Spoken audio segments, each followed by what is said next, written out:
Akhirnya Nabi Musa punya pengaruh besar di kalangan punggawa Fir'aun. Karena ketika debat terbuka itu punggawanya dengar. Akhirnya mereka iman sama Nabi Musa. Ini disebut wa qala rajulun mu'minun min ali fir'auna yaktumu imana. Banyak yang diam-diam ini iman karena logika Fir'aun jadi Tuhan itu enggak masuk akal. Yang benar adalah Tuhannya Nabi Musa. Nah, orang-orang ini itu ya dibilang enggak loyal ya pokoknya dia iman. Dan dia juga yang ikut rapat, besok Musa tangkap. Karena mereka sudah iman sama Musa, terus sebelum eksekusi itu datang, ini datang ke Musa. Tadi malam saya ikut rapat, keputusannya Anda ditangkap mau dibunuh, jangan lari saja dulu kan. Jadi kan nggak bisa disebut pengkhianatan, kan ini orang baik. Jadi malamnya ikut rapat, besok Musa tangkap bunuh. Iya Nabi Musa, paginya sebelum di itu, Musa, saya nanti malam ikut rapat dan keputusannya Anda ditangkap dibunuh, kamu lari saja sekarang. Nah, kenapa iman? Karena logika yang dibangun Nabi Musa. Makanya ciri utama kebenaran itu bal naqdhifu bil haqqi 'alal batil fayadmaghuhu fa idza huwa zahid. Kebenaran sejati itu boleh diuji di mana saja. Dan Anda tidak usah khawatir kebenaran sejati itu kalah. Pasti menang. Kalau kebenaran itu kebenaran sejati pasti Nabi Yunus itu minggat tadi abaqo itu. Abaqo itu kalau dalam bahasa Arab pergi gak pamit ya. Kalau orang Jawa bilang minggat. Kalau itu sebenarnya saking mangkelnya, saking emosinya beliau akhirnya meninggalkan kaumnya tanpa pamit. Tapi kaumnya itu menjadi tahu bahwa ini serius Yunus. Buktinya dia agak berani di kampung. Berarti mau ada azab betul itu. Dan efek positif dari teori itu, teori kultur tadi. Kalau ada azab pasti dia pertama yang lari. Kayak dukun itu. Kenapa kita tidak percaya dukun nomor itu? Itu kan paling yang minta nomor dulu ada SDSB itu. Forecast itu kan paling salam templeknya kan 100.000. Padahal dulu forecast itu berapa? Kalau menang. Kan miliaran ya, juta. Itu untuk kultur kita agak percaya dukun kan ngapain ngumpulin uang 100.000. Kalau dia tahu nomornya kan mendingan tombok sendiri gitu. Itu kan. Jadi orang itu mesti punya teori umum untuk membenarkan sesuatu atau membohongkan itu. Akhirnya umatnya Nabi Yunus itu iman. Iman itu artinya percaya kalau ini tidak main-main. Buktinya Nabi Yunus gak berani di situ. Akhirnya mereka tobat. Saat itu juga mereka wiridan di lapangan. Terus semua kesalahannya diselesaikan. Sampai ada rumah yang sudah dibangun permanen karena di tanah tetangga. Dirobohkan saat itu juga. Bahkan ada batu yang dulu nyuri, satu dua batu yang dulu hasil nyuri, saat itu juga dirobohkan, dikembalikan sama yang punya. Hari itu semua kedoliman diselesaikan. Ini penting saya utarakan, jadi tobat itu tidak hanya istighfar. Kalau istighfar ribet, tobatnya orang punya utang terus istighfar gitu kan ribet. Kan ribet itu. Ada punya utang terus minta maaf itu kan ribet itu kan harus diselesaikan itu. Tobat diterima sama Allah. Batas akhir finish dari harusnya ada adab misalnya Senin, Selasa, Rebu, harusnya Rebu itu sudah kena adab. Ternyata Rebu itu tidak kena adab.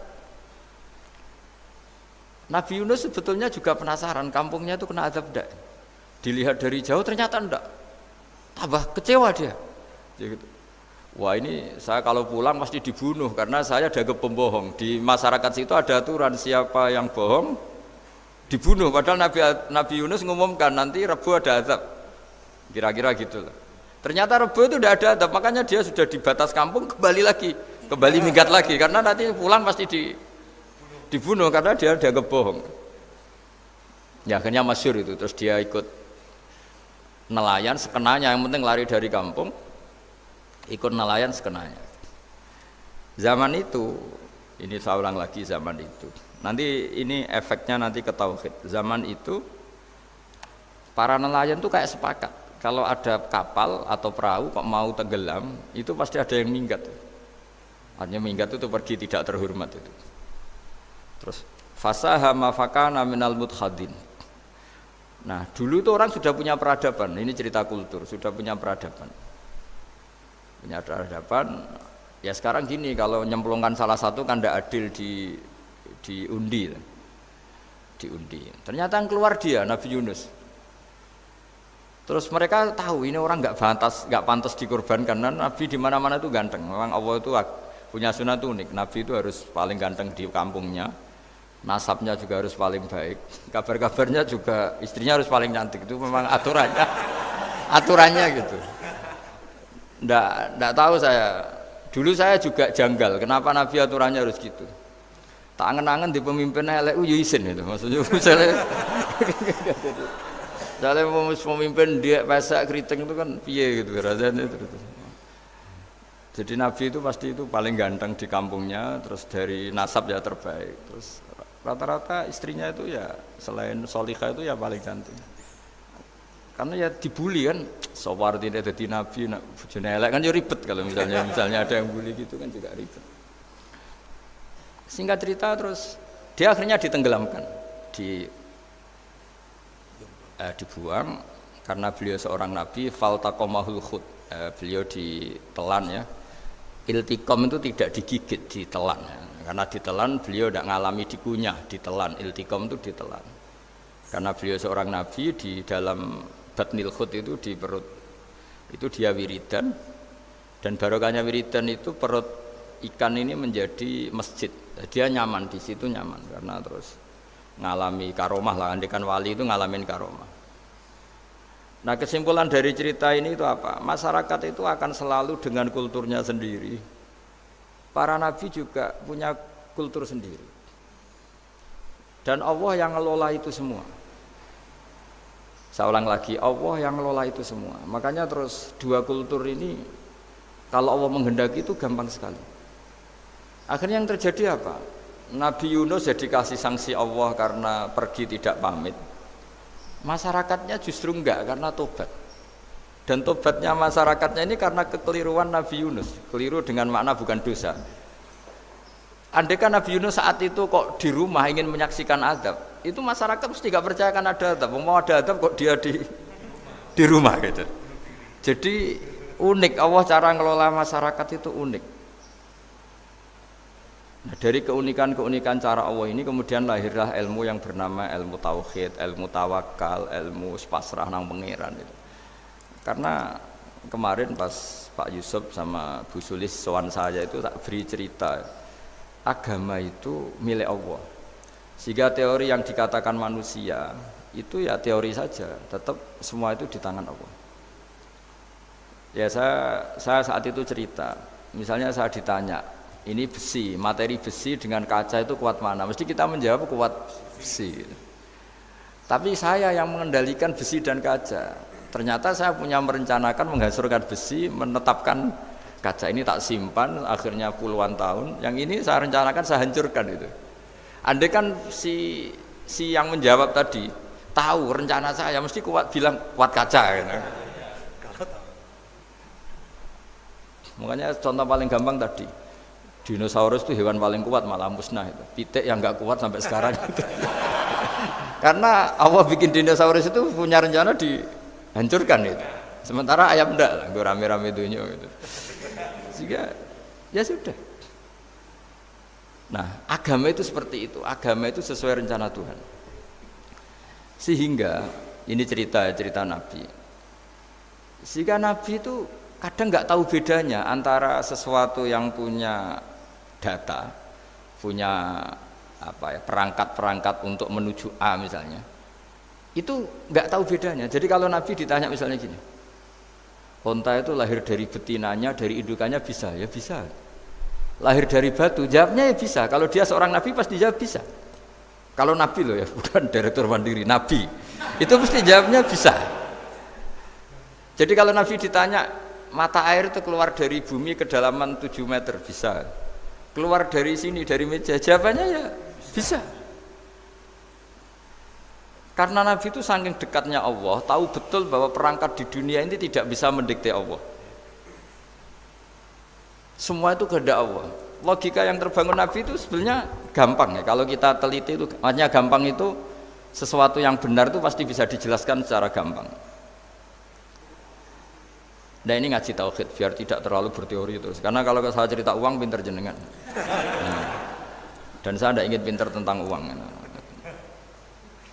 Tak beri contoh. Tidak ini supaya nanti kalau sampean suatu saat meninggal ketemu mungkar nakir itu tahu cara menghadapi. Nanti tak warai tekniknya itu. Tak warai tekniknya itu. Bocorannya tadi. Makanya ada cerita, agama ini baik sekali. Orang bocorkan ujian nasional itu kriminal, bisa ditangkap Pak Rosidi. Tapi agama ini pertanyaan mungkar nakir dibocorkan semua kiai, itu nggak ditangkap sama mungkar nakir. Harusnya kan rugi karena ini pertanyaan, tapi semua kiai kan sudah membocorkan. Nanti pertanyaannya di kuburan itu man rabbuka, Tuhanmu siapa, agamamu apa. Itu kan sudah dibocorkan, tapi itu nggak dianggap kriminal. Sementara kita sekolah SD, sekolah SMP bocorkan soal itu dianggap kriminal. Padahal kalau harusnya boleh. Maksudnya kalau menuruti teori itu harusnya boleh kan. Wong pertanyaan mungkar nakir saja dibocorkan kan. Ada dasarnya kan? Ya tapi kan tidak ada itu. Harusnya boleh. Tapi kan terus jadi nggak ujian kalau dibocorkan itu. Artinya agama ini begitu baik. Pertanyaan yang taruhannya surga neraka saja dibocorkan. Kurang apanya baiknya agama ini? Pertanyaan sepenting itu dibocorkan. Dan kiai-kiai nggak ditangkap sama mungkar nakir ya ada itu. Saya ulang lagi ya supaya kita ingat fitrah salimah.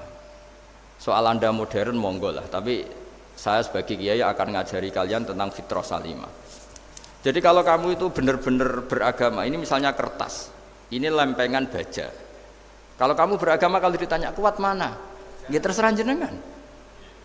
Karena bisa saja kertas ini aku punya niat tak simpan di arsip nasional. Baja ini tak niatkan, tak luluhkan, tak hancurkan. Sehingga kalau kita ngomong ya secara materi harus ditambahi, secara materi kuat baja ya Allah. Tapi secara substansi jenengan ya terserah jenengan monggo. Nah, di sini yang mulai orang lupa itu karena selalu menjawab pasti kuat baja. Kata pasti ini yang akhirnya orang menghilangkan teori beragama. Berdasar logika aja. Berdasar logika. Nah, akhirnya para nabi, para wali itu ditanya. Saya punya kitab karangannya Abdul Hamid, orang alim. Kitab itu dulu saya ngaji lama sekali, sampai sekarang saya pelajarin.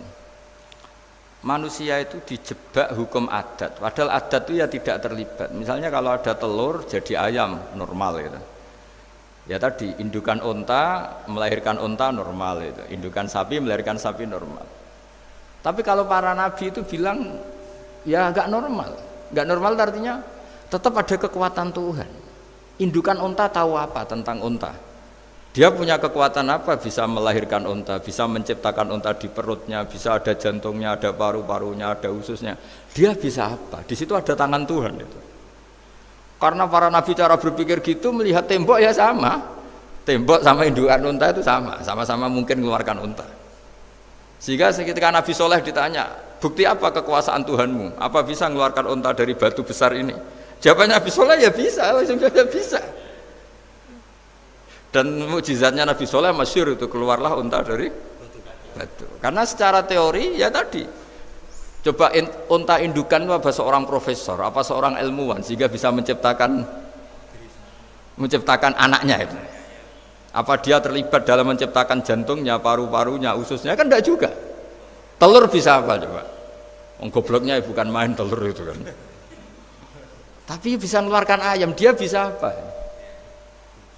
Nah, para nabi, para wali itu tahu semuanya itu kekuasaannya Allah. Nah, kalau karena kekuasaan Allah bedanya apa dengan tembok? Makanya Nabi Muhammad ketika di padang pasir semua sahabat bingung nggak ada air ya Nabi santai aja. Ini gimana Nabi nggak ada air nanti orang mati kehausan? Nabi ya santai aja. Kamu ingin air katanya? Iya. Nabi nunjuk apa itu ya sudah terus ada air. Ada yang keluar dari jemarinya ada karena Nabi itu nggak tahu bedanya antara ini mungkin dan tidak mungkin tuh nggak tahunya itu ya semuanya itu Allah. Kalau kamu kan nggak, wah daerah gini nggak mungkin ada air. Ini kan padang pasir. Air itu biasanya di daerah hutan gini malah berteori macam-macam. Seakan-akan tidak ada Tuhan. Jadi kalau orang nggak bakat wali pasti berpikirnya gitu. Makanya nggak wali-wali itu memang nggak bakat karena itu kan artinya menafikan kekuasaannya Allah kan, seakan-akan Allah tidak mampu bikin air di situ. Tapi kalau Nabi santai aja. Makanya Nabi Ibrahim ketika mau dibakar ya santai aja. Menurut beliau api bisa apa? Jadi itu meskipun hukum adat itu ya selalu berjalan. Normalnya api ya membakar, di padang pasir normalnya ya nggak ada air, normalnya batu ya nggak mengeluarkan onta. Tapi kamu jangan terjebak oleh keseharian yang Anda lihat. Tetap di balik itu ada kekuasaannya Allah Subhanahu wa Ta'ala. Nah ini yang namanya iman. Dengan iman seperti itu nanti ketika kita mati itu ya santai saja. Ketika kita hidup ya tidak tahu oksigen itu apa masuk ke tubuh kita sistemnya kayak apa, jantung kita ada ikut bikin, paru-paru kita. Artinya zaman kita hidup pun sebenarnya kita tidak bisa ngelola kehidupan itu, tidak bisa. Nah kalau sama nggak bisa, nanti setelah mati juga tidak bisa. Ya sudah, ketika kita hidup yang ngelola juga Allah, ketika mati juga yang ngelola. Bedanya apa? Nah, ini di sini terus kita dilatih inna sholati wa nusuki wa mahyaya wa mamati lillahi rabbil alamin. Tapi kenapa kita ragu terhadap kehidupan setelah kematian? Karena ketika kita hidup seakan-akan kita tahu cara hidup. Makanya Allah itu tersinggung betul ketika ada orang merasa bisa ngelola cara hidupnya. Makanya kata Allah kalau gojlok orang-orang yang kepedean itu, kalau kamu top, mbok jangan mati. Itu falaula in kuntum ghaira madinin tarji'unaha in kuntum shadiqin. Kalau kamu merasa top itu jangan mati. Di mana-mana mati itu tidak top. Falaula idza balaghatil khulqum wa antum khina idzin tanzurun. Mbok ketika nyawa kamu sudah sampai kerongkongan, kamu tarik lagi supaya kamu tidak mati. Mati itu tidak top. Katanya kamu top kok mati. Jangan mati. Kalau top itu jangan mati, jangan miskin, jangan tua, jangan jadi jelek. Pokoknya top terus gitu. Itu digojlok sama Allah. Tapi orang itu lupa bahwa nah ketika sehat begini kita seakan-akan ngelola kehidupan. Nah gara-gara merasa ngelola seakan-akan kalau mati lalu saya gimana ya kalau mati? Di kuburan ngapain? Terus kantornya gimana? Kerjanya di mana? Ya udah usah begitu. Nah ini di sini pentingnya tauhid. Orang dilatih berpikir al-khalqul awal. Afa'ayina bil khalqil awal. Kalau dalam bahasa Yasin disebut kul yuhihal ladzi ansa'aha awwala marrah. Jadi agama itu orang dilatih membayangkan pertama hubungan kita dengan Allah. Misalnya manusia pertama itu siapa? Adam. Adam bisa berpikir, bisa berlogika, bisa jalan-jalan, bisa macam-macam. Tapi andaikan Anda jadi Nabi Adam, mesti melihat kekuasaannya Allah itu begitu nyata. Karena saya materinya dari tanah, ternyata saya bisa berpikir. Betapa kudrohnya Allah, kekuasaan Allah tanah yang benda mati bisa berpikir. Sekarang jadi saya. Sehingga ketemu, kira-kira Nabi Adam kalau ketemu tanah itu ya, kalau mau maksiat, wah ini tanah ini pasti komplain. Nah di sini pentingnya beragama. Sehingga ketika Rasulullah ngendikan, jika kamu memperbanyak sholat, maka tanah-tanah ini bersaksi terhadap sholat kamu. Jika kamu maksiat, juga tanah-tanah ini menjadi saksi pemberat. Itu kamu tidak jagal sama sekali, karena manusia pertama yang bernama Adam yang bisa berpikir itu materinya dari tanah. Jika kita tidak janggal ketika tanah disetatuskan bisa bersaksi. Tapi setelah kamu berpikir tanah itu bisa dicangkul, bisa dijadikan berhala, dijadikan kendi, dijadikan macam, seakan-akan tanah itu ya benda yang tidak penting. Tapi Nabi itu beda dengan kalian. Nabi tahu betul tanah ini makhluk Allah yang bisa berpikir. Sehingga Nabi yang ngendikan kalau kamu sholat sunat atau beribadah sebaiknya jangan di tempat yang sama, biar yang menyaksikan kamu sholat itu banyak. Kita mungkin kan masa bumi bisa bersaksi, tapi andaikan Anda Nabi Adam itu tidak akan janggal seperti itu, karena dia tahu materinya dari tanah dan ternyata jadi mata yang bisa melihat, jadi telinga yang bisa mendengar. Makanya Allah selalu mengingatkan, ingatlah al-khalqil awal, afayina bil khalqil awal. Karena khalqil awal ini yang menjadikan apa? Fitrah beragama yang baik. Sehingga ketika orang Yahudi bilang nggak mungkin Nabi Isa itu nggak anak zina, wong ibu kok tanpa bapak, anak kok hanya ada ibu tanpa bapak. Allah cara menjawab, inna masalah Isa intawoy kamasali Adam. Jika kamu protes ada Isa karena tanpa bapak, ya protes dengan Nabi Adam, tanpa ibu tanpa bapak. Nah ini diingatkan al-khalqil awal. Makanya Yasin bilang, kul yuhyihal ladzi ansa'aha awwala marrah. Awal marrah itu kamu harus berpikir ketika hubungan kamu sendiri dengan Allah zaman sebelum ada semua. Jadi misalnya alam raya ini, bumi sebesar ini, masa suatu saat terus hilang, hancur, nggak berbekas. Ingat saja, bumi ini mulai dulu ya nggak ada. Diadakan oleh kekuatan besar yang super ada, yaitu Allah Subhanahu wa taala. Nah, di sini kenapa faham-faham ateis itu hilang di dunia. Meskipun ada itu karena saking mungkin kurang peradaban. Makanya guru-guru kita mulai zaman Nabi Adam sampai sekarang itu cara berpikir sederhana. Bumi ini kadung ada. Di mana-mana sesuatu yang ada pasti disebabkan yang lebih ada. Kan nggak mungkin bumi yang ada kemudian penciptanya itu udah ada. Itu kan ngajak goblok bareng gitu kira-kira gitu. Oh, sesuatu yang ada disebabkan oleh sesuatu yang tiada. Maka guru-guru itu ngajari pertama sifat Allah itu wujud. Karena ini wujud super atau kausa prima, terus kiai bilang wajibil wujud. Wajibil wujud terjemahan bebasnya ya wujud super. Karena wujudnya Allah itu yang mempengaruhi ya semua alam raya ini, dia harus di depan. Masa yang menciptakan di belakang. Makanya terus disifati qadim. Qadim itu harus lebih dulu atau awal.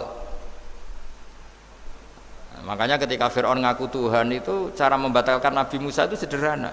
Kalau kamu Tuhan berarti babah kamu nggak ada Tuhan karena Tuhannya terlambat datang. Nah, itu langsung. Oh iya ya kalau ya kan berarti babahnya dia tanpa Tuhan kan Tuhannya baru kemarin. Aktenya baru diurus itu aktenya baru diurus itu Tuhannya.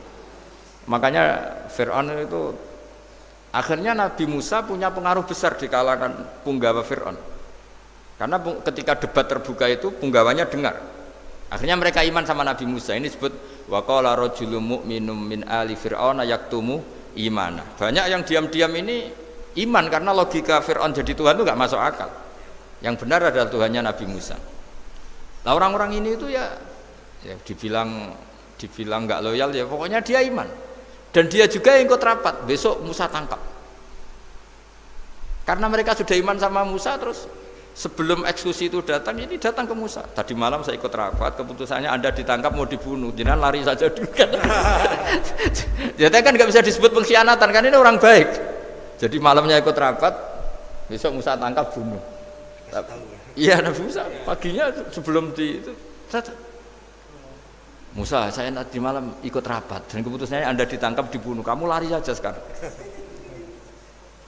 Nah, kenapa iman? Karena logika yang dibangun Nabi Musa. Makanya ciri utama kebenaran itu bal naqdhifu bil haqqi 'alal batil fayadmaghuhu fa idza huwa zahid. Kebenaran sejati itu boleh diuji di mana saja. Dan Anda tidak usah khawatir kebenaran sejati itu kalah. Pasti menang. Kalau kebenaran itu kebenaran sejati pasti menang. Ya, di sini terus ada ulama-ulama kayak banyak lah termasuk di Indonesia kayak Pak Quraisy Shihab kayak yang nyaman saja anak-anaknya di luar negeri karena merasa kebenaran sejati itu tidak akan kalah. Sehingga ketika ada negara yang begitu maju, saya pernah ditanya sama orang yang kuliah di Inggris, di Swiss, Gus, saya ini kan orang Indonesia tapi pengagum negara Swiss, Swedia, negara di sana itu makmur, terus tertib. Bagaimana saya tetap mencintai Islam yang secara lahir itu kadang-kadang beberapa negara Islam itu kacau. Ada seorang mahasiswa tanya gitu. Dia tanya cara ingat Allah, ya membela Islam kira-kira gitu. Terus tak kasih tahu dia. Ketika Anda muji negara-negara itu makmur, sejahtera, itu sebetulnya tetap utang jasa terbesar itu sama Tuhan. Pejabat bisa apa ketika Allah misalnya nggak bikin air? Negara bisa apa misalnya ketika Allah itu nggak bikin oksigen? Tetap semua ketertiban itu karena kehendak Allah. Berarti utang jasa kamu di negara manapun tetap sama Allah, bukan pada yang lain. Bahwa ada hukum sosial manusia, oke lah, kedua, ketiga, dia harus terima. Hanya dia sadar. Nah, masalahnya kita ketika di negara yang makmur gitu, pikiran kita, oh presidennya hebat, menterinya hebat, tata sosialnya hebat. Oke, nggak apa-apa, muji manusia itu nggak apa-apa. Tapi tetap itu semua di bawah muji Allah Subhanahu wa Ta'ala. Ada air begini ciptaan Allah, ada oksigen sehat ciptaannya Allah. Sehingga muji pertama itu kepada apa artinya kehebatan manusia ketika ada gempa besar, ada likuifaksi, ada macam-macam. Nah, maksud saya ngaji di sini ingat Allah itu dengan cara seperti itu. Sehingga ketika kita hidup di negara manapun ya utang jasa pertama pikiran kita sama Allah Subhanahu wa Ta'ala. Tapi kalau enggak, kamu terjebak hukum adat tadi. Di mana-mana ayam itu yang mengeluarkan telur, telur mengeluarkan ayam, nggak bisa bantu batu ini mengeluarkan ayam. Keliru kamu. Ketika ayam mengeluarkan telur, memangnya ayam itu bisa? Apa dia berpikir sekolah dulu gimana ya cara punya telur? Kan tidak juga. Tidak bergerak juga. Apa ketika mata kamu bisa melihat terus kamu merencanakan gimana ya mata supaya bisa melihat? Ya tahu-tahu sudah melihat. Nah, di sini disebut afa'ayina bil khalqil awwal ansa'aha awwalan marrah wa huwa alladzi yabda'ul khalqa tsumma yu'iduhu wa huwa ahwanu alaih. Allah selalu mengingatkan, nah iman yang baik itu iman yang seperti saya utarakan tadi. Kamu ingat kekuasaan Allah ketika belum ada apa-apa. Belum ada apa-apa ya Allah bikin manusia itu dari tanah, bikin ayam ya dari tanah, bikin sapi ya dari tanah. Bahkan semuanya dari ketiadaan. Nah, dengan iman seperti itu, nanti kalau kamu ngaji hadis, Nabi bisa mengeluarkan air dari apa? Dari jemarinya. Terus Nabi Ibrahim dibakar gak apa-apa. Nabi Soleh bisa mengeluarkan unta dari batu besar. Nabi Musa bisa menyibak laut hanya dengan tongkatnya. Itu semuanya kamu tidak jangka. Karena tadi ingat bahwa kekuasaan Allah itu tidak terbatas. Itu cara iman yang benar. Sehingga nanti ketika kita mati juga gitu. Ketika kita hidup ya tidak bisa ngatur jantung kita, paru-paru kita. Pasti sama lah, setelah kita mati juga tidak bisa ngatur. Yang hanya ngatur Allah Subhanahu wa ta'ala. Hidup kita dalam kendali Allah, mati kita dalam kendali Allah. Ya sudah, terus kita mati ya nyaman saja. Saking nyamannya itu orang-orang soleh kalau mati itu jarang berdoa. Bukan karena apa-apa, kalau berdoa itu resikonya kan gini, mustajab ndak ya, dikabulkan ndak itu. Itu menjadikan setan punya peluang masuk, diganggu. Makanya ajarannya Nabi, mangkana akhiru kalamihi la ilaha illallah wa fi riwayatin Allah dakhalal jannah. Jadi kalau mau mati bersaksi saja, sudah ini enggak saatnya berdoa, saatnya bersaksi. Makanya hanya disuruh bilang Allah, Allah, Allah. Dan supaya ini menjadi akhir kalimat. Sehingga nanti keren lah. Ketika ketemu Allah, apa akhir kalimat kamu yang kamu lafadzkan Allah, Allah. Sehingga di kitab-kitab diterangkan, ketika orang tua kamu mau mati sudah bilang Allah, jangan tanya catatan hutang di mana ya? Tabungannya di mana ya? Terakhir jawab mandiri terus mati lah itu. Gak boleh ditanya lagi. Sekali ditanya nanti akhir kalimatnya mandiri. Nah, itu gak boleh. Jadi sekali sudah bilang Allah jangan ditanya lagi. Pak, tabungannya di bank mana? Gak boleh. Bahayanya sekali jawab mandiri terus mati berarti akhir kalimatnya itu ya mandiri. Makanya harus akhir. Jangan nanti statusnya itu mangkana akhiru kalami, memang akhir dari yang dikatakan itu kata Allah. Nah sebetulnya teks hadis itu la ilaha illallah. Ini pinternya Kiai Jawa. Lagi-lagi kembali ke kultur. Kiai Jawa itu kiai yang bisa modifikasi kultur. Sebetulnya kalimat hadis itu yang masyhur, itu yang populer itu la ilaha illallah. Tapi Kiai Jawa itu dan itu ngikuti kitab-kitab Arab juga, kitab-kitab. La ilaha illallah itu resikonya tinggi karena di situ kan tiada Tuhan yang berhak disembah kecuali Allah. Ada kata la ilaha ini. Nah takutnya pas la ilaha sudah mati. Nah karena itu ada resiko la ilaha gak khatam, berarti tiada Tuhan. Nah, sehingga karena ini dianggap riskan, ya terus Kiai Jawa ngajari sudah lah, gak usah kepanjangan ya sudah Allah Allah. Jadi itu sudah agak-agak rekayasa lah, agak-agak istihad gitu. Maksudnya istihad itu sebenarnya teks panduannya itu la ilaha illallah. Teks panduannya. Tapi kiai-kiai itu tentu yang paling tahu tentang kehendak Nabi karena nekuni ilmu itu lama sekali. Kita ngikuti cara-cara ditentukan para kiai. Karena tadi la ilaha illallah itu kan ada kalimat yang tadi ya, tiada Tuhan kan. Nah, kata tiada Tuhan ini yang dianggap riskan kalau nggak khatam. Daripada potensi itu, terus kiai-kiai ya agak-agak improvisasi lah. Itu memang ya sudahlah Allah, Allah, Allah. Nah, supaya itu menjadi akhir kalimat, ya saya ulang lagi menjadi apa? Akhir kalimat. Setelah itu kata kitab-kitab jangan tanya hal lain. Ya, sekali ditanya nanti dia akan ngelafatkan hal lain itu. Ya tadi misalnya tabungannya di mana gitu. Kan bisa jawab sini. Nah, yang ribet kalau wong kuno itu neng laci, neng sorogan, berarti kalimat terakhirnya ya laci sorogan itu. Nah, sehingga terus itu pinternya guru-guru kita. Jadi saya ulang lagi ini yang terakhir saya pesen, latihlah iman seperti imannya para ulama, para aulia, syukur-syukur yang dekati imannya para nabi. Itu cara berpikir tuh al-khalqul awal. Afa'ayina bil khalqil awal. Qul yuhyihal ladzi ansaha. Nah, yang terakhir saya pernah ditanya, ya agak gojekan, agak guyon, tapi saya ditanya. Saya itu enggak bisa melihat, Gus. Aneh orang Afrika itu. Kan misalnya ada Miss Afrika itu. Di sana itu orang paling cantik. Malah kadang itu ada kriminal gitu, karena orang Afrika merkosa Miss Afrika. Itu kata orang Indonesia, Gus, dikekno aku ora doyan gitu. Itu kan. Itu lah ini kan secara syariat mungkin lelaki itu punya rasa dengan perempuan itu ya kalau berpakaian serono atau gimana secara teori. Tapi sebetulnya oke itu benar. Tapi sebetulnya ada ansa'aha awala mar. Orang Indonesia itu didesain gak suka orang Afrika.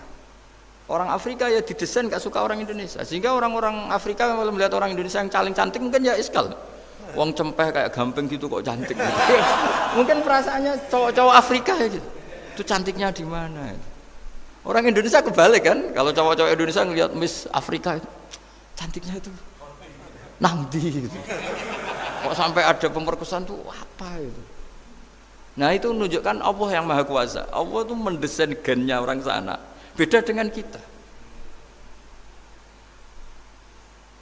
Ya itu bukti bahwa Allah itu nggak bisa. Ya sudah semuanya itu Allah yang mendesain. Itu bukti bahwa manusia itu bisa apa di depan kok. Orang kayak Afrika kok disuruh bilang cantik, kita kan protes. Cantiknya di mana? Mungkin orang sana juga protes ke kita. Orang Jawa cempeh itu kok cantiknya dia. Itu orang-orang Indonesia kalau melihat bule cantik itu kan ketemu kan janggal. Orang-orang Jogja, bule wayune nang ndi gitu. Kulitnya gitu kan sama mereka juga bilang kita mungkin seperti itu. Itu namanya didesain ansa'aha awal apa? Mar. Sudah memang desainnya seperti itu. Nah di sini supaya kita ingat. Nah, ingat bahwa hati juga gitu. Ketika kita cinta istri itu janggal betul kalau terjadi konflik. Tapi kalau sedang konflik itu janggal betul terjadi perdamaian. Nak lagi mau ngangkel itu ya problem betul. Nah ini di sini pentingnya iman. Orang terus disuruh berdoa ya muqallibal qulub tsabit qalbi ala dini, karena kita tidak tahu cara berpikir. Ada perempuan cantik sering merengut, pecintanya ya banyak, dianggap pemikir serius. Tapi kalau baru gedeng namanya ya merengut, bukan pemikir. Orang senyum itu kita seneng gitu. Tapi kalau baru gak seneng, murahan guyu. Itu jadi manusia itu unik. Hanya sama, tapi cara nganalisis beda. Tinggal sedang seneng apa enggak. Lucu kan? Ada orang anteng di rumah, itu kalau lagi seneng ya, oh itu anteng gak banyak ngeluyur.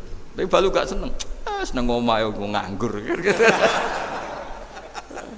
Nah, itu kita tidak pernah tahu. Kita simpulkan apa itu tidak pernah.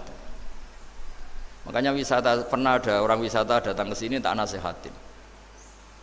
Orang wisata itu kan senang di kampung-kampung yang terbelakang gitu, melihat orang manusia pohon, melihat apa. Terus saya bilang, itu kan kasihan kan, masa manusia jadi objek. Bahkan bayangannya ya kalau mereka jadi modern jadi gak menarik kan. Padahal kita yang orang pendidikan kan inginnya mereka terentas lah dari kultur itu. Ya itu kan nggak sambung kan. Yang satu bilang unik, masyarakatnya masih unik, masih naik-naik pohon. Tapi bagi orang pendidikan kan tersiksa kan. Ini bangsa kita, warga kita kok masih seperti itu. Makanya orang wisata itu nasihati, kamu kesana itu niat melihat apa niat mengentas? Kalau niat mengentas, tak jamin ada pahala. Enggak Gus, mau niat mengentas katanya. Niatnya baru sekarang apa mulai dulu-dulu? Baru sekarang. Dan ini cerita dari manusia itu semudah itu, Pak. Nah, setelah kamu ngaji ini, kamu tidak akan janggal terhadap kenapa Nabi itu begitu santai. Ketika tadi makanan misalnya satu wadah itu cukup untuk orang 300. Sampai Jabir yang undang Nabi kan hanya kambing kecil, cukup orang 6. Ternyata Nabi ngajak orang 300 lebih. Tapi Nabi bilang ya sudah semuanya makan cukup. Kata-kata Nabi kan, zaman dulu belum ada beras, belum ada Allah itu bisa kok mengenyangkan malaikat tanpa makan gitu. Susahnya apa mengenyangkan manusianya dengan nasi sedikit itu ya Nabi ya santai aja, semuanya kenyang santai. Ya ini itu iman-iman yang sudah benar awal amarah sudah. Allah tidak harus terdikte oleh nasi. Kalau nasi sedikit harus cukup orang sedikit. Kalau banyak harus orang banyak. Allah tidak perlu kena aturan itu semua tidak perlu. Saya ini Tuhan kata kok kamu atur itu gimana? Tidak bisa. Saya Pak Bakarangkahnya ngaji ini insya Allah Anda setelah baca mukjizat keramat itu tidak. Ya saya kira demikian. Assalamualaikum warahmatullahi wabarakatuh.